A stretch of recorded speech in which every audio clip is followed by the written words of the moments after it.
चलिए आज हम लोग डिविजिबिलिटी रूल विभाज्यता के नियम को पढ़ने वाले हैं।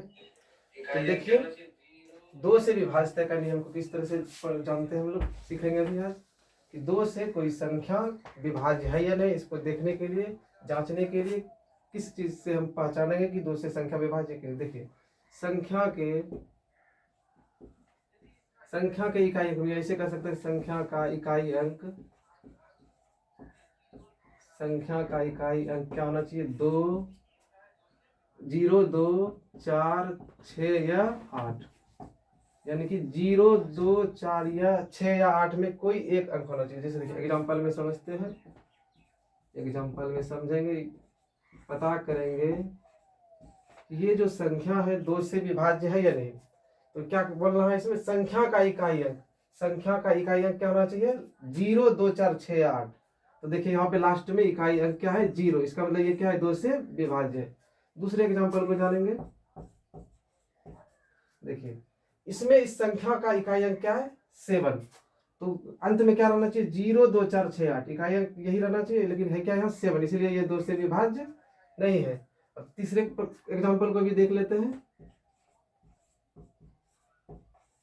देखिए इसमें इकाई अंक क्या है, 8, संख्या का इकाई अंक क्या है, 8, यानी हम कह सकते हैं ये भी दो से विभाज्य है। आपको समझना है कि दो से विभाज्यता का नियम हो गया कि 0, 2, 4, 6 या 8 में कोई भी इकाई अंक में होना चाहिए कोई भी एक संख्या, तो वो दो से विभाज्य है। 0 हो जाए या 6 हो जाए या 8, 2, 4 कुछ भी हो सकता है। अब देखिए तीन से विभाज्यता का नियम, तीन से विभाज्यता का नियम क्या है, संख्या के अंकों का योग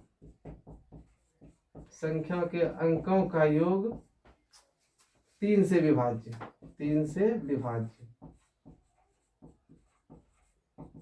संख्या के अंकों का योग 3 से विभाज्य। कोई भी जो संख्या रहेगा, जैसे देखिए, जैसे एग्जांपल में देखिए, यदि ये संख्या है 82,163, तो इसमें अंकों का योग देखना है। देखिए अंकों का योग यानी कि 8 + 2 10, 11, 6, 17, 3, 20। इसको जोड़ने पे कितना हुआ, इसको जब जोड़े इस तरह से जब जोड़े तो ये क्या हो गया, जोड़ने पे आया 20। अब देखना ये जो 20 है 3 से विभाज्य है या नहीं। ये जो है 20 3 से पूर्णतः विभाजित नहीं है, ये जो है 20 3 से पूर्णतः विभाजित नहीं है, इसलिए ये संख्या भी क्या होगा, 3 से विभाज्य नहीं होगा। यदि ये 3 से विभाज्य होने वाली कोई संख्या होती तो ये कह सकते थे ये संख्या भी विभाज्य, ये विभाज्य नहीं है, इसलिए ये भी 3 से विभाज्य नहीं है। अब दूसरे एग्जांपल को यहीं पे देखते हैं। जैसे देखिए यहाँ पे 2, 7, 9, 1, 10, 5, 15, ये क्या हो गया, अंक कितना हो गया जोड़ने पे 15। जब इसका हम योग किए 2 और 7, 9, 1, 10, 5, 15, तो ये आया 15। अब फिर देखना ये जो अंकों का योग आया 3 से विभाज्य है या नहीं। ये जो है 15 3 से विभाज्य है, ये जो है 3 से 5 बार में पूर्णतः विभाज्य है। तो हम कह सकते हैं ये 2715 भी 3 से विभाज्य है। तीसरे एग्जाम्पल को भी देख लेते हैं यहाँ पे।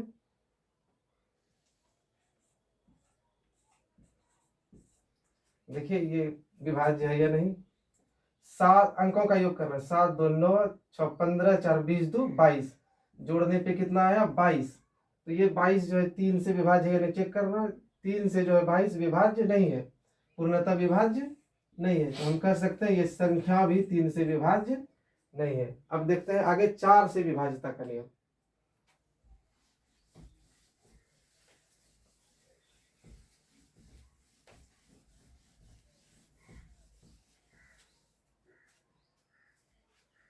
अब देखिए 4 से विभाज्यता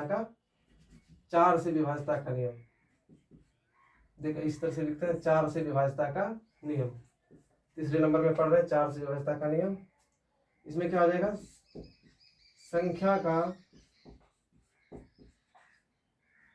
संख्या का इकाई और दहाई अंक, ये कह सकते हैं संख्या का इकाई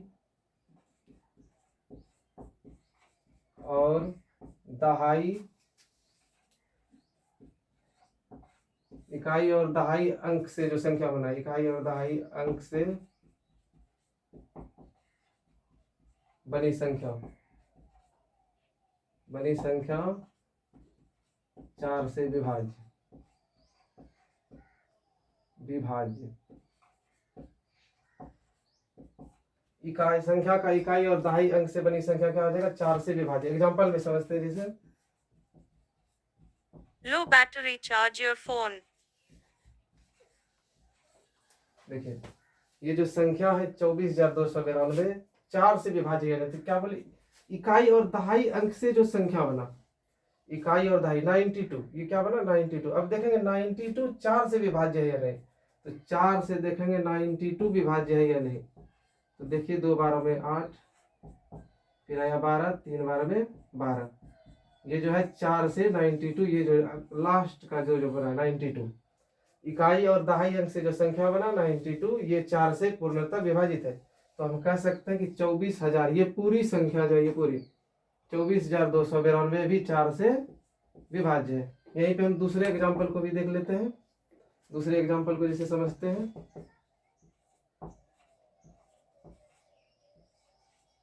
दूसरे एग्जाम्पल को समझते हैं जैसे देखिए लास्ट का 2 अंक है 63। अब देखेंगे ये 63 4 से विभाज्य या नहीं, ये जो है 63 4 से विभाज्य नहीं है, तो हम कह सकते हैं ये पूरी संख्या जो भी है 4 से विभाज्य नहीं है। 4 से विभाज्यता का एक और नियम है, इसको देख लेते हैं। अंत में यानी कि इकाई और दहाई अंत में क्या देखना है? अंत में देखना है लास्ट में 2 जीरो एक साथ हो। 2 जीरो यदि हो जाए एक साथ तो कह सकते हैं 4 से ये संख्या विभाज्य है। इसका भी एग्जांपल समझते हैं, इसका भी एग्जांपल समझते हैं। यदि इस तरह से कुछ रहे, लास्ट में 2 जीरो, लास्ट में 2 जीरो, यदि लास्ट में 2 जीरो दिख गया तो कह सकते हैं ये संख्या 4 से विभाज्य है। दूसरा एग्जांपल और समझते हैं। फिर देखिए यहाँ पे यदि अंत में 2 जीरो दिख गया तो क्या कह सकते हैं ये संख्या, पूरी संख्या जो है 4 से विभाज्य है। एक चीज और इसमें समझते हैं, 2 नियम क्या पढ़े? अंत का 2 अंक यानी कि इकाई और दहाई संख्या जो बना अंक से, इकाई और दहाई में जो संख्या बना और लास्ट में 2 जीरो देखना, यदि ये विभाज्य है तो कह सकते हैं 4 से विभाज्य। कभी ऐसा रहे 7240 4 से विभाज्य है या नहीं, तो यहाँ तो देख चुके हैं कि 1 जीरो है। 2 जीरो के कॉन्सेप्ट से यदि कहना चाहे कि 2 जीरो नहीं है तो विभाज्य नहीं है, ऐसा नहीं करना है। क्या करना है? पहले चेक कर लेना, यदि 2 जीरो का कॉन्सेप्ट यहाँ फेल कर गया कि अंत में 2 जीरो नहीं है, 4 से विभाज्य नहीं है, तो एक बार फिर चेक करना कि इकाई और दहाई अंक से जो संख्या बनी है उसको चेक करेंगे 4 से विभाज्य है नहीं। अब यानी कि 40 को चेक करना है 4 से विभाज्य है या नहीं, तो जब 4 से 40 में भाग दिया तो पूर्णतः विभाजित है, कह सकते हैं हम 7240 4 से विभाज्य है। तो 4 के विभाज्यता का नियम ये था। अब समझेंगे 5 के विभाज्यता का नियम। तो देखिए 5 के विभाज्यता का नियम,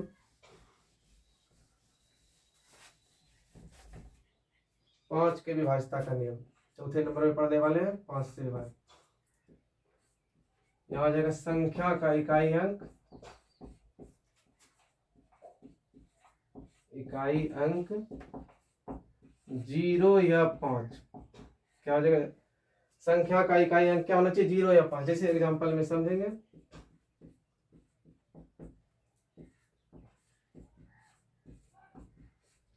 देखिए 72,525 4 5 से विभाज्य है या नहीं, तो क्या करना है? इकाई अंक देखना है 0 होना चाहिए या 5 होना चाहिए। इकाई अंक में क्या है? 5। इकाई अंक में 5 है, कह सकते हैं कि ये 72,525 5 से विभाज्य है। ये कभी ऐसा हो जाए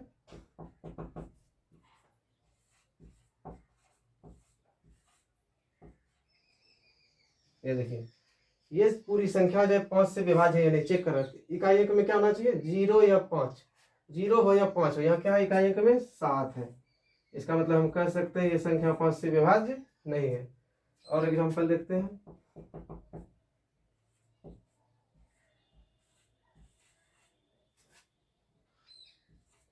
क्या ये संख्या 5 से विभाज्य है? तो क्या बताइए, संख्या का इकाई अंक 0 या 5, तो इकाई अंक में क्या है? 0, तो कह सकते हैं हम ये पूरी संख्या 5 से विभाज्य। 5 की विभाज्यता का नियम ये था। अब सीखेंगे 6 से विभाज्यता का नियम।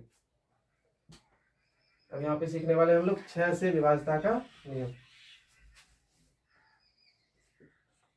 हम 5 नंबर में पढ़ेंगे 6 से विभाज्यता का नियम। यदि कोई संख्या 2 संख्या 2 और 3 से पूर्णतः विभाज्य। 6 से विभाज्यता का क्या नियम है? संख्या क्या होना चाहिए? 2 और 3 से पूर्णतः विभाज्य। कहने का मतलब ये हो गया 6 से वही संख्या विभाज्य है यदि कोई संख्या 2 से भी विभाज्य है और 3 से भी विभाज्य है। कहने का मतलब इस तरह से समझिए, तो ये संख्या 6 से भी विभाज्य है। यदि कोई संख्या 2 और 3 दोनों से विभाज्य, तब हम कह सकते हैं 6 से विभाज्य। कभी ऐसा कंडीशन हो जाए कि कोई संख्या 2 से विभाज्य है और 3 से विभाज्य नहीं है, तो हम कह सकते हैं ये 6 से भी विभाज्य नहीं है। कभी ये भी हो सकता है कि कोई संख्या 2 से विभाज्य नहीं हो, 3 से विभाज्य हो, तो ये 6 से विभाज्य नहीं है। तो 6 से विभाज्यता का नियम है 2 और 3 दोनों से विभाज्य हो। जैसे इसमें एग्जांपल हम समझ लेते हैं।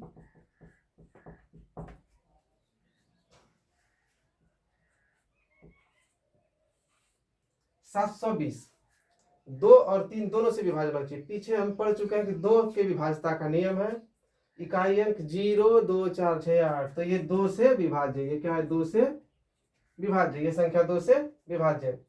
3 के विभाज्यता का नियम पढ़े हम लोग, अंकों का योग, संख्या के अंकों का योग करना है। तो 7 और 2 9 और 0 9, तो 9 जो है 3 से विभाज्य, तो हम कह सकते हैं 720 भी 3 से विभाज्य है। इसका मतलब ये 3 से भी विभाज्य है। टोटली हम कह सकते हैं 720 इससे 6 से विभाज्य। 720 जो है 6 से विभाज्य है। इसमें क्या कंडीशन देखना था कि संख्या जो है 2 और 3 दोनों से विभाज्य होना चाहिए, तब हम कह सकते हैं पूरी संख्या 6 से विभाज्य है। इस एग्जांपल को समझेंगे। 2 से विभाज्य है परंतु 3 से विभाज्य नहीं है। यहाँ पे देखिए 1824, तो 2 से विभाज्य है, 2 से 4, क्या है? इकाई अंक 4। 2 से विभाज्यता का नियम है इकाई अंक 0 2 4 6 या 8, तो यहाँ 4 है, तो ये 2 से विभाज्य है। कितना से? 2 से विभाज्य है। 3 से विभाज्य है, चेक करते हैं। देखिए 8 1 9 2 11 4 15, ये 3 से विभाज्य हो गया। यहाँ एग्जांपल में थोड़ा सा मिस्टेक हो गया। यहाँ पे देखिए, यदि हम यहाँ पे 0 रखते हैं, तो यहाँ देखिए 0 है तो 2 से विभाज्य है। 3 से विभाज्यता के लिए चेक करेंगे, 10 1 11 और 0 जोड़ेंगे तो 11 ही रहेगा, यानी कि ये 3 से विभाज्य नहीं, ये 3 से जो है विभाज्य नहीं है। तो फाइनली हम कह सकते हैं ये 6 से भी विभाज्य नहीं है। इस एग्जांपल को समझेंगे, 2 से विभाज्य नहीं और 3 से विभाज्य है। देखते हैं एग्जांपल में।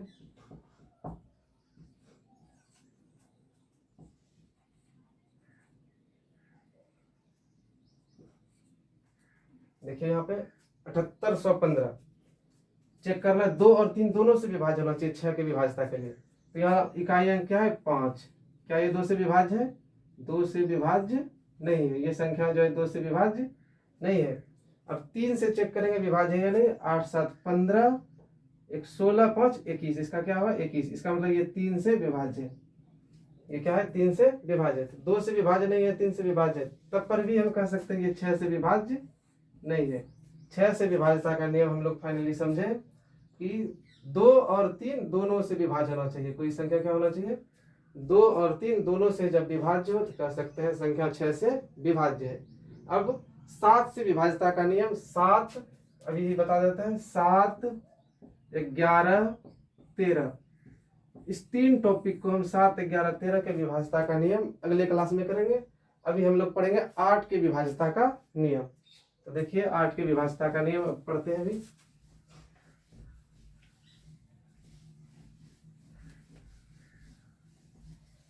देखिए 8 के विभाज्यता का नियम, 8 के विभाज्यता का नियम, 8 के विभाज्यता का नियम। देखिए जैसे 4 का पढ़े थे, इकाई और दहाई अंक से जो संख्या बन रही है लास्ट में 2 0 होना चाहिए और 2 अंक विभाजित।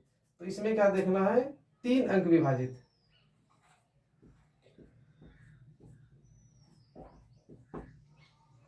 अंत से, वैसे तो शुरू कह सकते हैं उसको इकाई दहाई से करा, लेकिन संख्या जब लिखा तो वो अंत से कह सकते हैं। अंत से 3 अंक 8 से विभाज्य।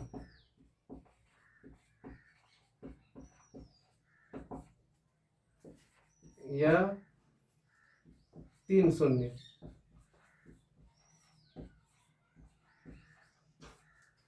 किसी संख्या में देखेंगे अंत से 3 अंक 8 से विभाज्य होना चाहिए, और या 3 शून्य, और नहीं, या अंत से 3 अंक 8 से विभाज्य या 3 शून्य होना चाहिए। जैसे एग्जांपल में समझेंगे,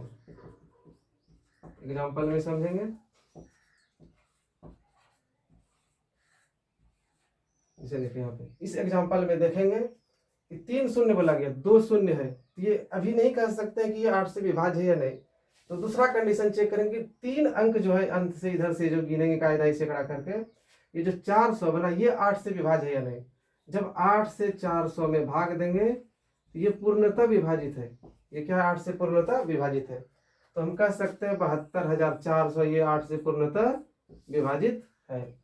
फिर से समझना है, 3 शून्य तो देखना ही है, लेकिन यदि 2 शून्य मिल जाए तब हम चेक करेंगे कि 8 से 3 अंक विभाजित है या नहीं। पीछे से इकाई सैकड़ा से जो 3 अंक बना वो 8 से विभाजित है या नहीं, उसको चेक कर लेंगे, तब हम कह सकते हैं कि ये 8 से विभाजित है या नहीं है। तो यहाँ चेक किए तो 408 से विभाज्य है, तो कह सकते हैं ये संख्या भी पूर्णतः विभाजित है। दूसरे एग्जाम्पल को समझेंगे, जैसे पहला दूसरे एग्जाम्पल को समझेंगे। क्या ये संख्या 8 से विभाज्य है? तो चेक करेंगे, क्या 3 अंक 8 से विभाज्य, ये 3 अंक 8 से विभाज्य होना चाहिए या 3 शून्य होना चाहिए। तो यहाँ देख ली कि 3 शून्य है, ये भी 8 से विभाज्य है। तीसरे एग्जाम्पल को देखते हैं।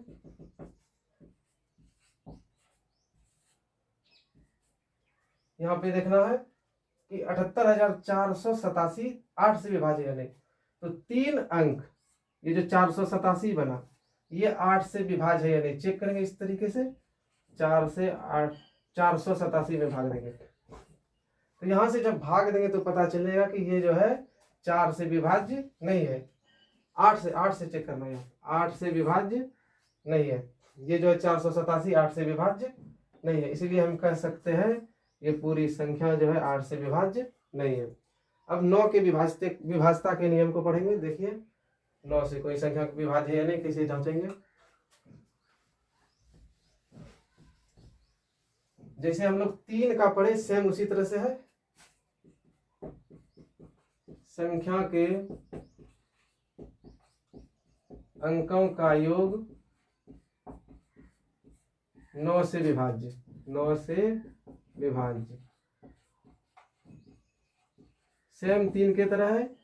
3 में भी वही पढ़ रहे थे, अंक को जोड़ना है। यदि वो 9 से विभाज्य 3 से विभाज्य तो संख्या 3 से विभाज्य, यहाँ 9 से देखना है।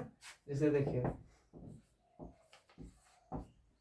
चेक करेंगे 7281 9 से विभाज्य है या नहीं। तो जिस तरह से जोड़ रहे थे 7 2 9 9 8 17 1 18, इसको जब जोड़े तो जोड़ने के बाद आया 18। अब देखेंगे ये 18 9 से विभाज्य है या नहीं।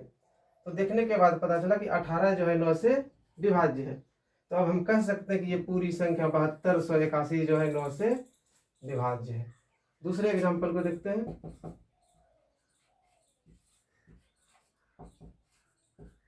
देखिए यहाँ भी जोड़ के देखेंगे 3 6 9 4 13 13 5 18 1 19 हो गया। क्या हो गया यहाँ पे? योग क्या हो गया? 19। ये जो अंक संख्या का योग किए अंकों का ये हो गया 19। अब इसको देखते हैं क्या ये 9 से विभाज्य है। तो पता चला कि 9 से ये विभाज्य नहीं है। तो अब ये पूरी संख्या भी 9 से विभाज्य नहीं है। तीसरे एग्जांपल को देखते हैं।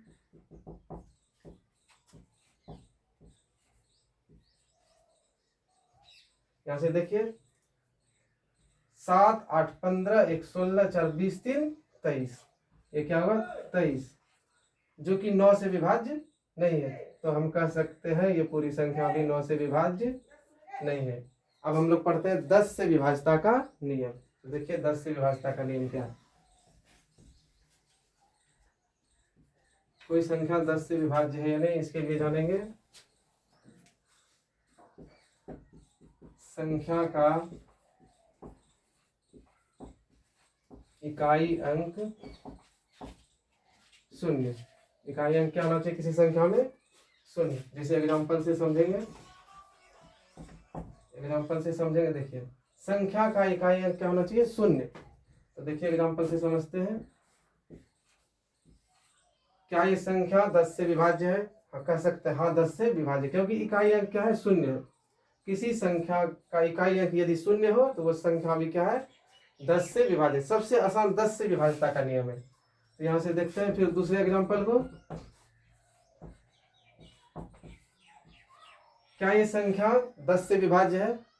कह सकते हैं नहीं। कहेंगे कह सकते हैं, देखिए 0 इकाई अंक क्या होना चाहिए? 0। यहाँ क्या है? 2। ये 10 से विभाज्य नहीं है। तो 10 से विभाज्यता का नियम ये था।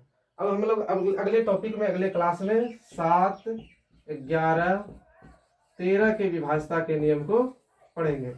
7, 11, 13। आज के लिए बस इतना ही। अब अगले क्लास में हम लोग 7, 11 और 13 के विभाज्यता के नियम को जानेंगे।